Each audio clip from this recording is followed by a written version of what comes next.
Well, thank you all for joining us today for the Lead Our Ship series.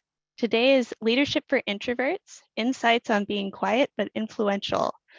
And today joining us is Dennis McIver, Michelle Sansone, and Tiffany Tallackson. And Dennis McIver is an award-winning higher education professional in the Equity, Diversity, Inclusion, and Belonging Program Manager at UC Office of the President.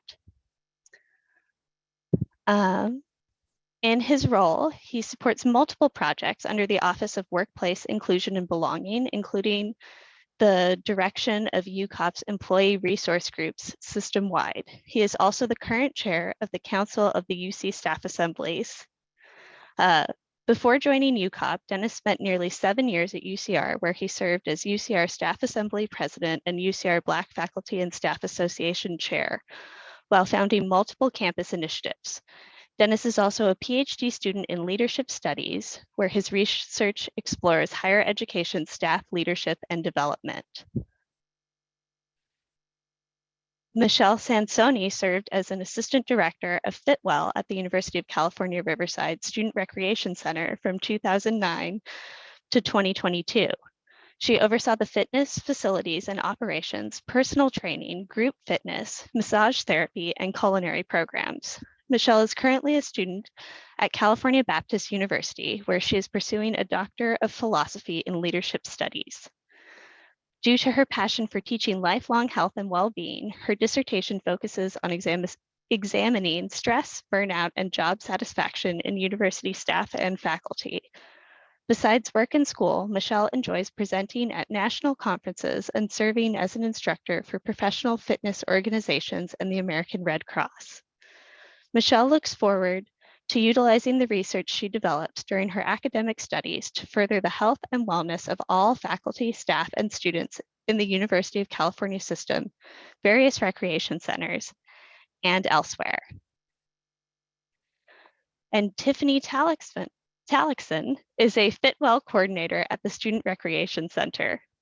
She works with students, staff, and faculty alike to provide physical health and well-being programs for the student population. Her experience involves the development and execution of fitness training programs and events that cater to all fitness levels and abilities. She has worked on many projects relating to staff and faculty worksite wellness through work groups and subcommittees, including Healthy Campus, Mental Health Allies, Staff Scholars, DSA Strategic Plan, and VCSA Staff Wellbeing. Tiffany is also finishing her PhD in psychology from Grand Canyon University. Her study concentration is on performance, motivation, productivity, and motor learning.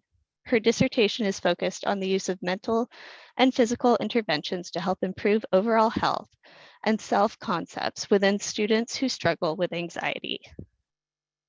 So thank you all for joining us today to present to us, and I'll turn it over to you. Thank you so much, Kate, for that wonderful introduction. I'm going to go ahead and move over to our slideshow, so you should be able to see it. And so thank you for joining us for this amount of time. One of the jokes that someone told me long ago was that if you ever want someone to present, give them an award. And so I've remained mindful of the support and affirmation I've received from Lee during my time at UCR, and it's always made me want to find ways to support.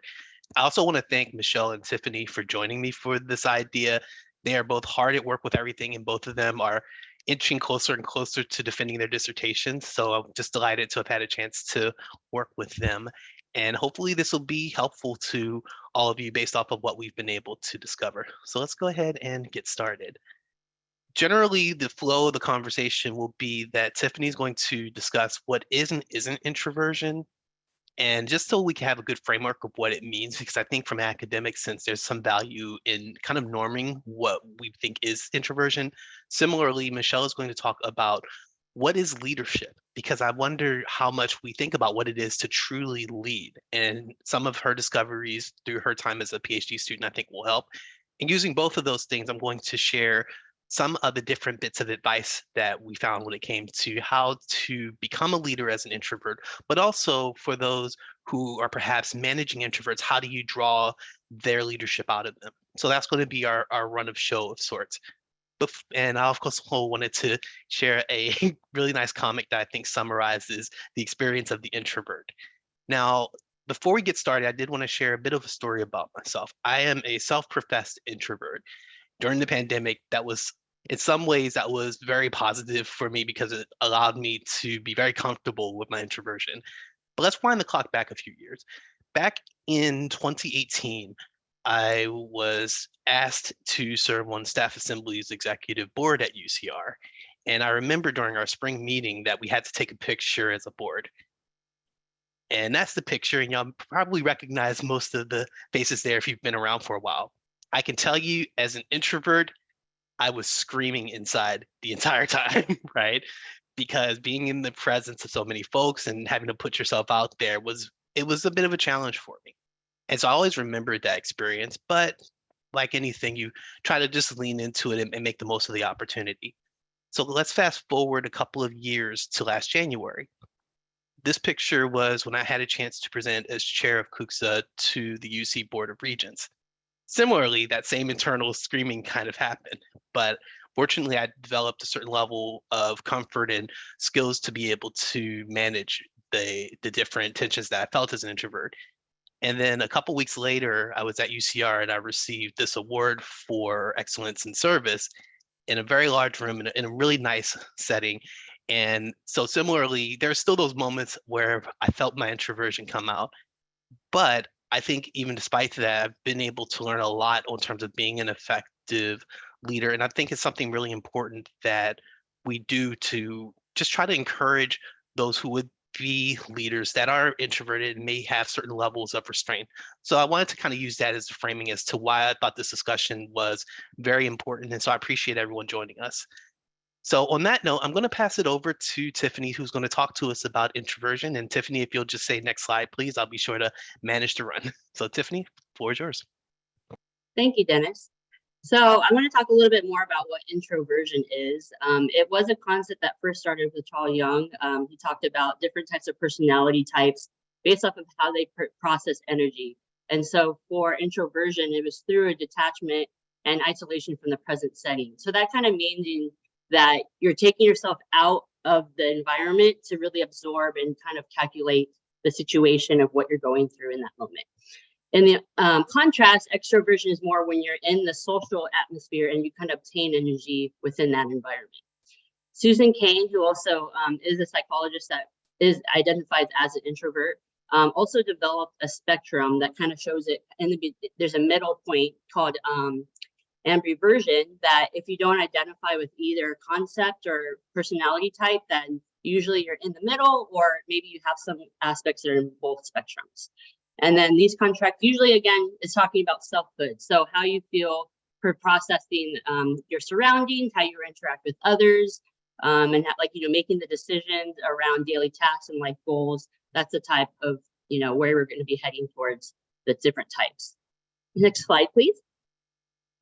I'm going to dive more into introvert, but I will talk a little bit about extrovert as well. But normalities usually with the introverts, they tend to stay at home and prefer working alone or in small groups. And they like to, be by themselves, process things. They like to think really deeply about things. And then again, looking at the task as a whole rather than just about what's going on in the moment.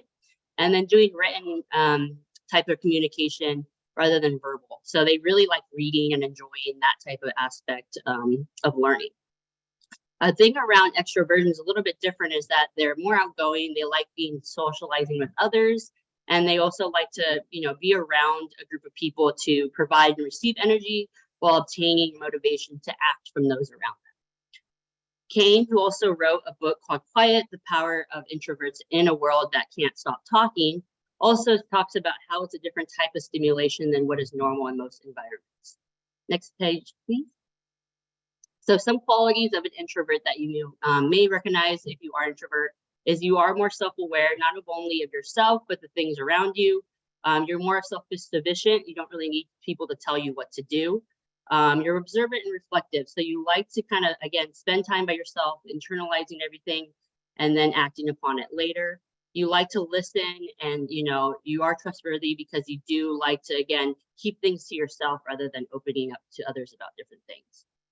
And then also, you also like, again, using your imagination and thinking creatively to work out different problems that may not occur, in the normal situation.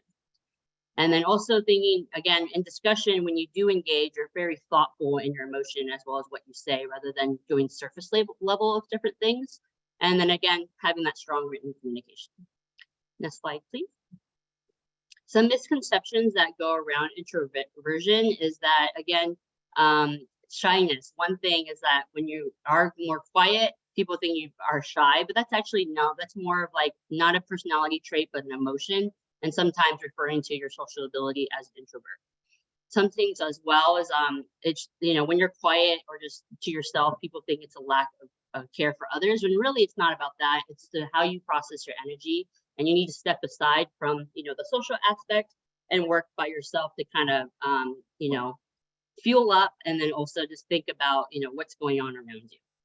And sometimes, again, that's shown as unfriendliness when really it's not. It's just, again, like you just don't want to communicate people on the surface level. You want to go deeper in communication, and maybe talk about things a little bit like, maybe not just like what's the weather and all that, but more like about the topics that you are working with on others. And another thing too is that people think that introverts are slow, when really, like I said, they need time to analyze things before they speak up or take action about different things. Kane also talked about how many of the introvert advantages are actually misrepresented in the world that is dominated by extroversion, because extroversion, usually, again, those are the people that take on the bigger roles because they're more sociable. And again, they tend to be more passive. Again, they're working really quickly and working in different groups. While an introvert person is going to stay more internalized and be more proactive, making it the better type of leader that we would need in our environments. And then next slide, please. I'm going to pass it over to Michelle, who's going to talk about leadership as well as introversion. All right, thank you, Tiffany. Dennis, you can go to the next slide. So like our introduction stated, all of us are currently studying leadership studies. And so based on the literature throughout the years, leadership has been defined and conceptualized in many ways. And defining leadership is actually very complex because the word leadership can have a different meaning for different people. So the main takeaways from understanding leadership is we first have to understand the difference between leadership and management, because they are very different concepts that overlap. So management traditionally focuses on activities of planning, organizing, staffing, order, and stability, whereas leadership is about adaptation and constructive change. And so it really heavily emphasizes the influence process. So leadership is developed, not discovered. So we've all heard the statements like, he is born a leader, or she is a natural leader. These statements are commonly expressed by people who look at leadership from a trait perspective, whereas today we're going to be focusing on leadership from a process viewpoint, meaning that leadership can be available to everyone because it can be developed, learned, and it can be practiced. It can also be very formal, but it can also be very informal. Next slide, please. So we are taking leadership from a very well-known and respected scholar in leadership studies, Peter Northouse. And so in his book, Leadership Theory and Practice, Northouse talks about the four main components of leadership. And the first one is leadership is a process. Leadership involves influence. Leadership occurs in groups. And leadership involves common goals. So leadership is very purposeful. It's intentional. It involves influence. And without influence, leadership would not exist. So it's important that as leaders, we have an emergent mindset to help us maximize our influence. And this is really powerful, especially in higher education, because We are influencing our students. I know Tiffany and myself, I used to work at the rec center. I miss the rec center. But we worked together for several years at the rec center. And a big part of our job was to mentor and develop students to become instructors and personal trainers, and then hold positions at the rec center. And so a big part of our role was role modeling and influencing our students. And that's a big leadership piece of the recreation center. And it's also important to note that both leaders and followers are involved together in the leadership process. So leaders need followers and followers need leaders. And another takeaway about leadership that's very important is that leaders are not above or better than their followers. So they are in this relationship where they are working together towards pursuing a higher purpose. So it takes both the leader and the follower to effectively maximize influence. Next slide, please. So the definition that we are choosing to define leadership today comes from Northhouse. And the definition is a process whereby an individual influences a group of individuals to achieve a common goal. Next slide, please. This slide, we just wanted to talk about how the context of environment is very important when you're thinking about leadership. We have different personalities. We have different roles within our organizations. And so it's important that the leadership truly understands the context of their environment and is very engaged in that environment in order to cultivate the leader and the follower relationship. So some of the most common models that we've all heard are transformational, authentic, servant, adaptive, situational, and there's several more, but we just kind of wanted to point out that there's different types of models of leadership, and that it's important to not just say, oh, I'm a transformational leadership. It's important to, engage in all the different models and all the different styles and use those when you are leading your organization. Next slide, please. So I kind of wanted to open it up a little bit for discussion. You're welcome to use the chat. But what do you think makes a great leader? You can also raise your hand or type it in the chat. Okay, I see empathy. Thank you, Carrie. That's a good one. Anyone else want to share what they think makes a good leader? Dependability, support, approachable. Yes, that's a really good one. Empowering your staff. Listening. Yes. Open communication. Big one. Someone that can take feedback well. Yes, because a big part of our job working at UCR was to provide constructive feedback to our team and within our organization. So as a leader too, it's also important that we take that feedback and learn how to make ourselves better. A service mindset. Yes, I love that one. Trustworthy. Great. These are all really great answers. The next few slides, Dennis, you can go to the next few slides. I'm just going to point out there's so many things about what makes a leader, but I'm just going to point out a few from some of my favorite books that I've read. Doing the right things the right way. So when you are in a leadership position, it's important that you understand that every situation will be handled differently and understanding how to make the right choices. And so it's important to make sure that you know where you're going to draw the line. So kind of having a hierarchy in your decision-making process to help you manage ambiguity. And then also one of my favorites from a book by Heifetz is called Adaptive Leadership. If you have the time, I highly recommend reading that book. But he talks about taking a view from the balcony above the dance floor. And what he's trying to say is how it's important to know and how to understand how to move back and forth from the balcony and the dance floor to continually assess what's going on in your organization, so that way you can take the best action and make the right choice, because you really know what's going on in your organization by being able to move back and forth in that setting. Next slide, please.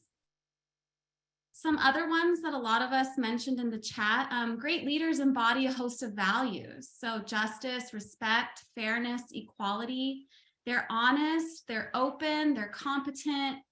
They're also aiming for influence rather than control. That's another great book to read by Chilson.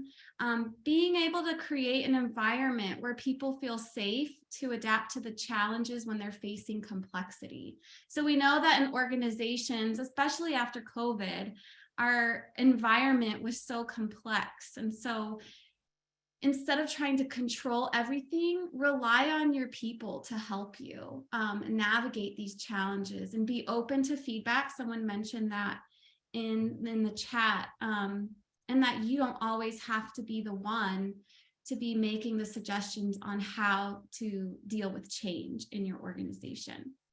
Next slide, please. Leaders reserve themselves for decisions that have the greatest impact.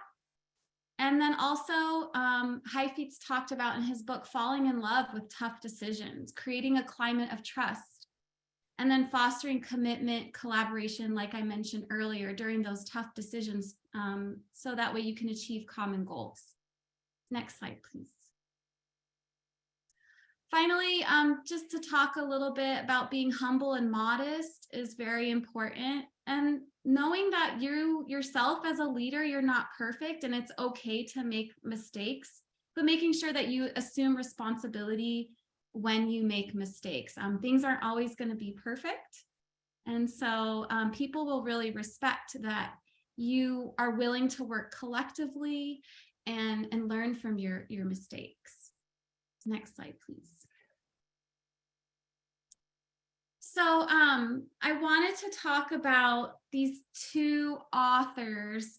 So Kuz and Posner, they forge a model of fundamental behaviors and actions in their book called The 5 Practices of Exemplary Leadership. And so they highlight, model the way, inspire a shared vision, challenge the process, enable others to act, and encourage the heart.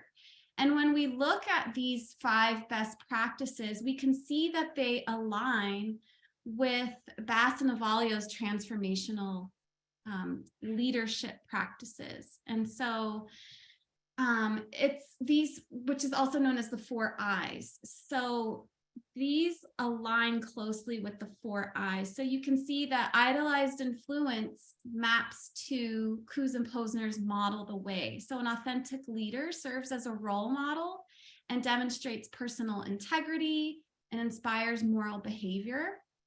Inspirational motivation maps to inspire a shared vision. So a great leader illustrates insight by communicating purpose and developing a shared vision that everyone can follow together. Intellectual stimulation maps to challenge the process. So a leader embodies innovation by creating a climate of trust and also facilitating relationships. And then individualized consideration maps to encouraging the heart. And I'm sure all of us here in this presentation can relate to this in working in higher education. So this means that coaching effectively will demonstrate a leader's investment towards their followers. And so, like I talked about earlier, in recreation, we are all about student development, mentoring, developing, coaching our students to be leaders in the recreation setting. So that way they can take those job skills and carry them with them in their professional careers. But we also mentor and develop our coordinators, and we also work together with other people in our department, even outside of our individual departments. And we're all constantly, continuously mentoring and coaching each other to be better in our field. So I'm sure a lot of you can relate with that in your individual areas.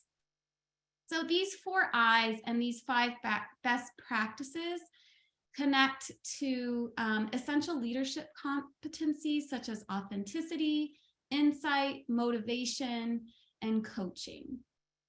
So next slide, please. And Dennis is going to further elaborate on these 5 best practices and these 4 I's in his section. And thank you very much, Michelle and Tiffany. And by the way, I want to note before I go any further that Michelle and Tiffany were doing this while actively working on their dissertations. I think Tiffany's pretty close to defending, so I did want to elevate them and say thanks for taking time off of a very intense schedule to present all that information. And so when it comes to talking about the transition from being an introvert to a leader, I think that it was important to frame what are introverts, but also what is leadership. And I think that we got really good explanations of both. So at this point, I want to start by giving some affirmation to the fact that if you are an introvert and considering leadership, that the traits that live in you as an introvert very much align with what it is to be a leader. So we're going to talk a little bit about that, and then I'm going to tell you some basic advice. So let's jump a slide. Let's start with some of the skills that introverts are often known to have. And much of this dovetails with what Tiffany shared earlier, but we mentioned empathy. That sounds like one that appeared in the chat earlier. Analytical thinking, creativity, attention to detail, building relationships, adaptability, listening, and independence. So these are some of the different characteristics that are typically aligned with those that are introverts. The important thing to know is that all of these different skills are ones based off of what Michelle has shared that very much line up with what it is to be a leader. I did a bit of an example using Kuz and Posner's exemplary practices to give you a sense of where many of these skills exist. For example, when it comes to things like enabling others to act, that requires empathy, that requires the ability to build leadership, build relationships, and it requires the ability to listen. Similarly, when it comes to challenging the process, that's where your analytical thinking comes into play, your creativity, your attention to detail, but also your adaptability. So the point that I'm making with saying this is that oftentimes with those that are introverted, we see the extrovert, the one that's guiding everything as the leader, but in truth, it's an influence process. And all the skills that are needed to be an effective point of influence already live in you. And don't worry, the slide will be available for anyone interested later. But the main piece I wanted to start with is just by saying, if you're not sure if you have what it takes to be a leader, just know that most of those skills are already in you. And because leadership is a practice, and as we reject the idea that leaders are born, that leadership, I think, is learned. But with that in mind, the main piece to know is that these skills are already in you. It's just a matter of creating the right opportunities for you to be able to build on them and properly use them. So with that in mind, I wanted to share some considerations for those that are introverted, that are actively considering being a leader or are active leaders. So here's a few different tips that I think are important to share. The most important one is that you want to start by leveraging those traits in you as an introvert that are going to make you strong. I think the most important one is being able to listen.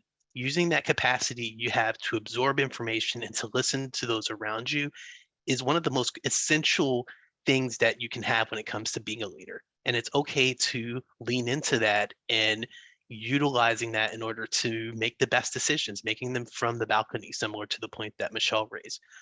Because we know that those that are introverted use this opportunity to analyze and analyze deeply, I think it's important as leaders to create space where you have the time to be able to do deep analysis of things. And that's one thing that as leadership can be hard to be able to protect your time.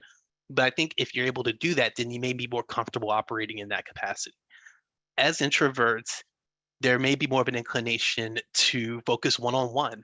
That's called relationship building. So I would say prioritize that strength and create every opportunity possible with the group you hope to influence to build those one-on-one relationships with those that you hope to lead. And one of the things I was really proudest of when I've been able to lead is really trying my best to build those individual relationships with each person. And that was something where I knew I would be most comfortable. And it would also allow me to just build the dynamic within my team. Similar to the space for analysis, it's also building and protecting space for your creativity. And where possible, bring others into the process to help you think through things. That not only allows you to draw from your own strength, but it also will build your team because it gives them a chance to contribute to your processes. one of the most important tips I can give is when it comes to the moments that create the most tension, the moments where you have to go before the stage, where you have to draw from that social energy, give your time for preparation. When the picture I shared earlier of the region where I was presenting there, what you didn't see is that for a week prior, I was practicing practically every day. And so I'd had it timed down to 3 or 4 seconds. I knew exactly what I needed to know about pacing and everything. But that came because I knew what the challenge was and I prepared for it. So the more you can do to position yourself for success in that way, the better. As a leader, it's important to also find opportunities to balance your group. Make sure that you have your deep thinkers, but make sure you have those that are proactive too. That will position you as well for success too. So you want to make sure you have a little bit of both. This is not to say, though, that you shouldn't find opportunities to move yourself out of your comfort zone. In fact, I think that there's a very famous quote that I've heard a lot recently where it says, your growth begins at the edge of your comfort zone. This isn't to say you always have to do that, but I think there is value of finding times where you can kind of push into a little bit. And so you want to have those opportunities. And sometimes it may begin with finding opportunities to speak up before those that you hope to influence. And if you know you're an analytical person, then give yourself the time to do that as well. Similarly, when it comes to this balancing piece, I encourage you to bring in the ambiverts and bring in the extroverts into your teams as well, because that's also an opportunity to nurture your growth in yourself. As far as other tips, I encourage you to find those opportunities to sharpen the tools you have for leadership. One that I've had a historic challenge with has always been speaking, and that's where things like Toastmasters comes into play. And even finding low cost, low risk places where you can develop that skill, there's immense value in it, just so you develop that muscle and that comfort level for it. Similarly, I do encourage you to also sharpen your tools with thought partners in your processes. And in many cases, your deep thinking will be enriched if you have those you can trust that you can bring into your processes. One of the two of the most important things you can think of too is finding opportunities to delegate the different tasks that you have as a leader, so that way you can protect your energy. But also, as a leader and an introvert, give yourself opportunities to recharge and regain your energy and be very protective of that, because we know we have social batteries and you don't want it to be depleted. So if you know that about yourself, build in time where you can take a step back and recover a little bit. And the last piece I would share is encourage yourself to have the capacity for growth and refining your processes. Leadership is a practice. And so you want to have the opportunity to continue to build those skills. So those are a few quick tips I wanted to provide broadly to you as introverts. Now, for those of you that are managing introverts and you see the leadership in them, I wanted to share a couple of tips for you because that's an important piece as well. One of the biggest ones that I would give is for meetings, I do discourage saying, "Hey, you're always so quiet, say something." That may not really go so well. So I would encourage instead find the opportunity to build that one-on-one connection with those that consider themselves introverted. That will be the best way to get a sense of where they are and meet them where they are as well. One of the ways you can do this is by creating space for them to give feedback before or even after a meeting or conversation. And that way they have a chance to talk directly to you. That will position them best for success based off of how they best process and release information. If wherever possible, give them time to think deeply on it, because that will put them more in their comfort zone. And again, don't single out. That's only going to create nervousness. It's not going to lead to what you want. As far as the developing of their leadership, I think it starts by giving affirmation that I see leadership potential in you. And I was very thankful for one of my bosses, Aaron Bouchon, who did a lot of that for me when I was at UCR. But I think giving that encouragement and saying, I want to find opportunities to support you is important. So ask them privately, what is it you're interested in doing? And let's find a way to position you best for success when it comes to that. And that can be small projects. It could be, hey, do you want to build a connection with this office? And I had a chance to do that quite often when I was at UCR. But besides that, find opportunities to leverage the strengths that they have. That's going to be one-on-one connection. That's going to be deep thinking, creativity, and attention to detail. And that can be a good point of developing their skills as well. So I know that was a lot of information, so I want to just give a quick rundown. If you have to boil this down to 5 basic points as an introvert who wants to lead, there are 5 things I would recommend. One is use your listening skills. Listening is one of the most important skills that you can have in leadership, period. And that's a natural strength for you. So take advantage of that as you develop as a leader. Focus on building your one-on-one relationships with those that you hope to influence. Also, where possible, find opportunities to distribute the tasks that will allow you to focus on your strengths. Create opportunities as well to still test it a little and build that muscle, because that's going to be where a lot of your growth comes from. And then finally, make sure you create and protect space for yourself and your energy and your social battery, because you ultimately want to be successful with this, and that requires creating space for your wellness.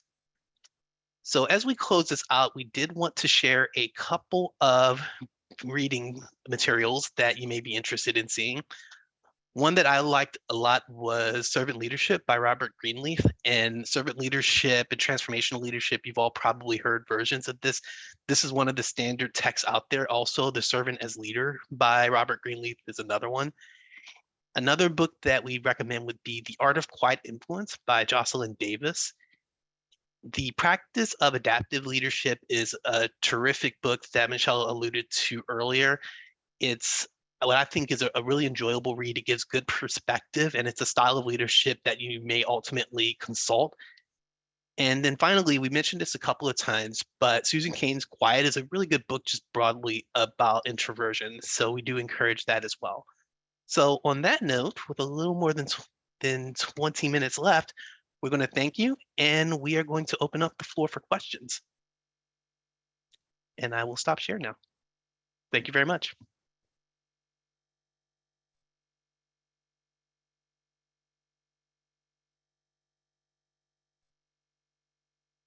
Hi, this is Martha. I have a quick question.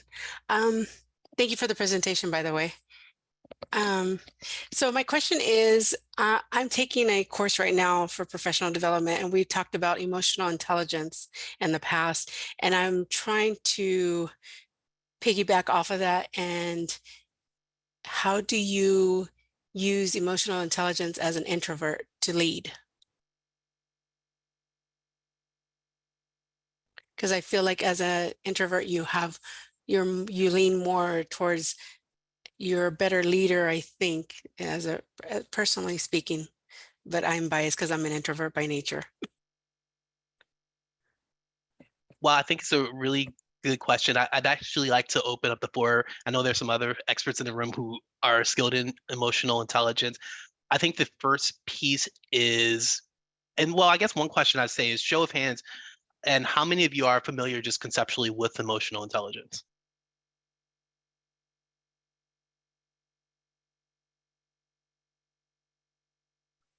Okay, so we're seeing this is good. So clearly folks went and checked out the staff conference. I know it was presented there not too long ago. Well, I think the broad piece that if I were looking at it, number one, it's making sure that within the organization, there is the capacity for emotional intelligence. I would likely start with making sure that everyone understands what it is, and that as an organization that we are talking about how are we building the space for it within our group. By that I mean I would likely start by saying, can we have a space where we just talk about this as an organization, how we weave this into how we do things? That's where a space as an introvert, that becomes a good area to have a conversation, I think, with those that are leading the organization on a one-on-one basis, and then talking on that level. Because I do think it's an important piece, but I think it starts with making sure that the organization understands it and has built the capacity for it. It's something that frankly I don't think gets used enough within organizations, but it's the more that you do, I think the richer the experience is for everyone. So that would be where I would start, and assuming there's support for it, then I would see where we could have conversations as an office around it. That way, everyone's able to take advantage of it. So that's just initial impressions. I think it's a really fair question. That might even be a good future presentation. How do you embed that into organizations? But that would be my starting point. I'd welcome Michelle or Tiffany to add any other contributions. Yeah, I can speak a little bit about that. So with emotional intelligence, the one thing is it's a natural given thing that we all usually have. We don't always tap into it, especially when it comes to processes or things that the tasks that we do within the workplace. But if you think about why you do your job or why you selected that position, it's usually because it ties back to you and how it, relates to maybe your basic needs or how you want to be perceived in the world or how you, again, how you socialize with other people. And so in that types of like environments, you're already tapping into your emotional intelligence, but it's just learning how to bring that out into others. So again, when you're a leader, you tend to look at not just the micro things that you're doing, but then as a macro, how it affects the people that you work with, and then how it, how you guys kind of communicate together. So I think on a daily basis, it does occur. We don't think about it. But I think how do you actually bring it out in others is just really tapping into knowing the person, like you said, working one-on-one, seeing how they relate to their job, and then kind of working together on, like how you can make the, your workplace a little bit better, and, you can communicate a little bit more strongly. So in general, I think it is a task that we do a lot, but like Dennis said, sometimes the environment doesn't always foster that. So it's kind of in the person as a leader, you gotta foster that out of the group that you're working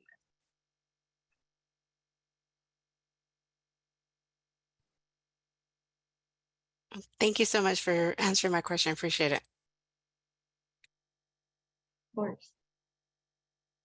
So I do see some other questions in chat, so we'll just go about it that way. I think it looks like some have been answered already. Thank you for that, Brittany, and Evelyn, thank you for giving the book titles. It'll also be in the slideshow, so be sure to check it out and share. But the next question I see is from Carrie, which says, how do you, as an introvert, create an atmosphere of attraction to rather than promotion of ideas? Carrie, I'm hoping I'd be curious just to get a better sense of what you mean with that question, because I want to make sure my understanding of it is correct. If you want to type it in, or even if you'd like to come off mic, either one would work. But I just want to make sure I answer the question appropriately.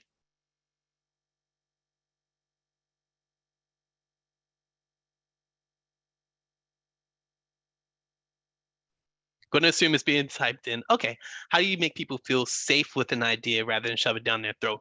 Great. Thank you. That's exactly where I thought it was going. So I appreciate you giving the clarification. As far as making people safe with an idea, I think that's where the trust comes in to begin with. And so I think it's opposed to forcing any idea. It should be an active and dynamic process where everyone has an opportunity to contribute.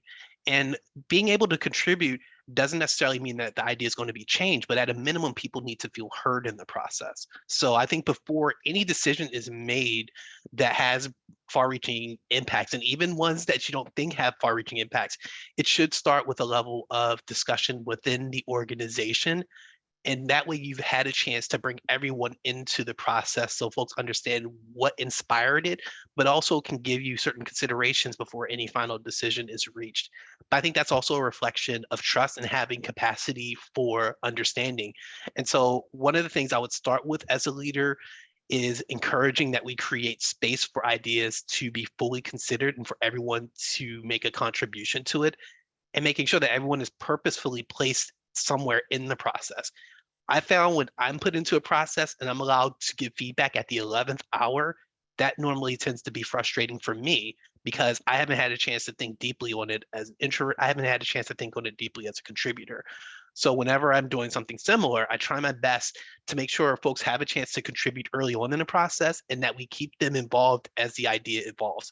So I think, to your point, it's important to create that environment where people can contribute early and consistently throughout the process. And that's a reflection of building trust. And if you do that, I think it leads to building more trust in the organization. So that would be how I would approach it. Michelle, Tiffany, tell me where I'm right or wrong. No, I agree with you, Dennis. And I think the big piece of that is any time in your organization, especially if you're implementing change, it needs to be slow. And so like Dennis said, bring the idea forward, get the collective buy-in from everyone. But I also think another important piece is role modeling. And so serving as a good role model in your organization and role modeling those behaviors and things that you want to see in your organization, people are going to buy in into your ideas, and they're going to value what you're bringing to the table, and then building that trust and working together is going to make that all fall into place. So I'm a real big believer on role modeling. So like when I worked at the rec center, I always made a point to actually physically teach classes myself. And that was how I connected with the students. And I gave them that confidence and that encouragement that they can do this job and that they can learn these skills. And so by being a role model, that's how we built our whole team at the rec center. And so sometimes as a leader, you need to be comfortable with stepping down and doing jobs that are away from your desk and really engaging with your team.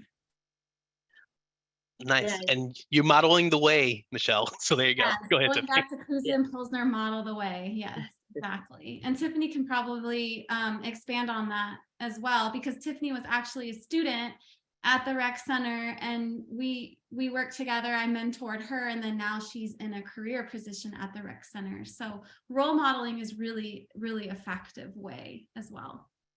Yeah, I'll actually add to that. I mean, to both points are very important. I think the answers are correct. And then also, yeah, Michelle actually was the one that influenced me to become an instructor.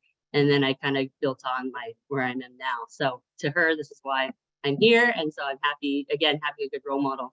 But I think ultimately it's being supportive of your team, and that things that may be struggling with when a new idea is coming in. Because sometimes they just don't know the whole picture of why the idea is needed or why change is needed. And sometimes they like to stick with what's comfortable or what they're used to, especially as an introvert. We tend to if things are good, we like to keep along with what we're used to rather than stepping away and having to really think about why we need change and stuff. So as a leader, you want to support them by providing those details, asking them questions, giving them guidance when they are struggling with something that's new. And so, yeah, just making sure you're there supportive, but then also serving them to making sure that they're, where they need to be to create that idea. And so, again, like you said, getting that buy-in, role modeling, but then also just being that supportive leader that you need. Great, thank you. Dennis, I think Alexandra has a question. She has her hand raised. Yes, she does. And congrats on your new position, Alex. Really happy to hear it. Thank you, Dennis. I'm really, really excited about it. And I'm so excited. I've been excited for the session and to see you all. So thank you for being here. And my question is really around recognition. So I'm obviously totally big introvert, and I love recognizing my team. I love just recognizing people, because I really do believe that recognition leads to engagement. But, like people, that are introverted, I don't ever want to create an atmosphere where they're embarrassed or where they just don't feel comfortable. And so for you three, how do you like to be recognized, and what advice can you give me to, recognize maybe introverts on my team so that they still feel valued? What advice would you give me? Like, how do you all like to be recognized? I appreciate that point. I appreciate the level of consideration you put into it, because I think you're right that when it comes to recognizing folks, not everyone wants to get a standing ovation before 30 plus people. In fact, some folks, that is a terrifying idea. So I think it starts with knowing the person and knowing what they respond to and what they don't like, and also not underestimating the impact that any recognition gives. In fact, at the staff conference from a couple of days ago, shout out, Ross French and Bree Morales gave a great presentation on recognition on the same topic. And one of the points that they made is that even the smallest recognition has this multiplier effect on the person that is being recognized. And that can sometimes be as simple as moving over to the side and saying, hey, I saw you did this, and I just want you to know you did really good work, and it had this impact. So I think that is recognizing that any level that you give is going to have that impact, and knowing your person and knowing what they'll respond to. Now, I do want to add, though, that there are times where people that are introverts are doing magnificent work, and they may deserve something a little bit more high profile. And so I think it's important to note that and say the level of work you're doing makes you worthy of consideration for this high distinction. I'd like to support your nomination for it. I'd like to find a way to recognize you for that. Are you okay with that? Are you comfortable with it? And assuming that they are, then go for it. We had a similar situation for an award that helped facilitate whether the person was a bit more introverted and they just didn't feel comfortable having their picture. We said, that's no problem. We can just do a name and do this instead because we don't want you to feel uncomfortable. So I think it's also giving that from, it's not only knowing them and recognizing value that anything you do, but it's also having that side conversation with them and telling them that, no, you deserve these other higher level things, but it may require you to step out of your comfort zone. Are you okay with it? So that would be my broader recommendation is know your person. Don't underestimate anything that you do, but make it frequent. And then finally, if there are higher level ones that you think they're worthy of, have the conversation with them. And, I think that they'll appreciate it. Anyway, that's what I have. Perfect. Thank you for that. I appreciate that. I don't know if Michelle or Tiffany, if you have any other thoughts on that. Yeah, so I am an introvert, but I'm also an extrovert. So extrovert meaning I loved teaching group fitness classes and really motivating and engaging and captivating an audience, but I'm a real introvert as well. And so I think something that I've always done with my team when I was working at UCR, I love handwritten cards. I think a handwritten thank you goes a long way. And so I would always make it a point to write handwritten thank you cards and put them in people's mailboxes or personally deliver them to them myself. And then something that I always like to do is just quick little office powwow parties where we would make Turkish coffee and I would bring in bagels or donuts and just have a really small personalized meeting with my team and just letting them know that I appreciate them and I value them and thank them. And it kind of makes the environment less formal and allows us to all, come together and highlight our successes and be proud of each other and bring you together as a team. So those are small things that I personally have done in the past. But I think a handwritten thank you card really goes a long way because a lot of times like emails can seem a little bit less personal sometimes. So yeah, that's what I would recommend. I want to add on that. I know she talked about emails being impersonal, but sometimes that person, that introvert, doesn't like the group atmosphere. And so just a simple email to the whole team, maybe just a broader department of like, all right, this person really contributed to this, and we wouldn't see this change if it weren't for them. And so, showing it to the grander environment, not face to face, but on email can be helpful because then later on they can connect with other people one-on-one that, appreciated their work. And then they can actually talk with them. And that can be a talking point for an introvert because sometimes, like I said, they don't like surface level talking, but they do like deep conversation. So it's something that they contributed, simple email to everyone, and then they could go and talk to the people that they want to about the thing that they did that was, they want to be proud of and really, emphasize. Got it. Okay. Thank you for that. Yeah, because one of the things that I tend to always do is I tend to do this big surprise factor and then just be like, I have a big shout out for so-and-so. And then I'm just thinking to myself, I don't know if they like that. And it's this great work that the person's doing. And so I just want to be very self-aware about that and how it makes that person feel. So maybe doing that check-in and before doing the whole like parade. Sounds good. So one thing I've learned is never get in the way of lunch. So if anyone wants to ask one last question, I figure we can do that and then pass it back to Kate and Brittany.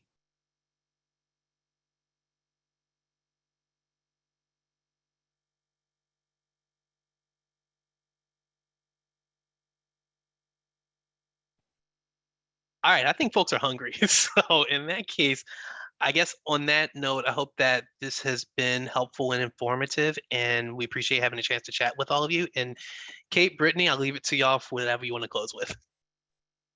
Yes, of course. I want to say a huge thank you to you, Dennis, Tiffany, and Michelle for coming and presenting. It was a fantastic presentation and very, very useful. One thing that LEAD did do is we did purchase actually 2 copies of the book, Quiet, the Power of Introverts in a World That Can't Stop Talking. And at this point, I am going to go ahead and raffle those off. So I do have my lovely wheel of names that I will go ahead and share screen. and we will raffle those.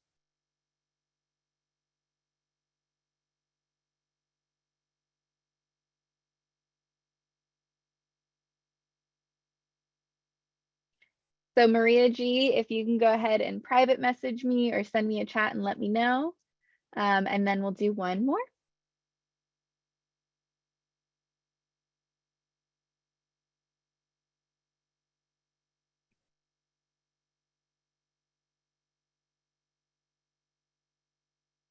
And Melina Hernandez.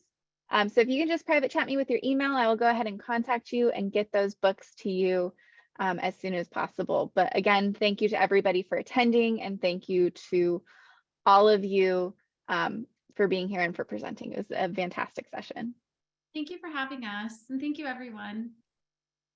And a big thank you to Dennis as well.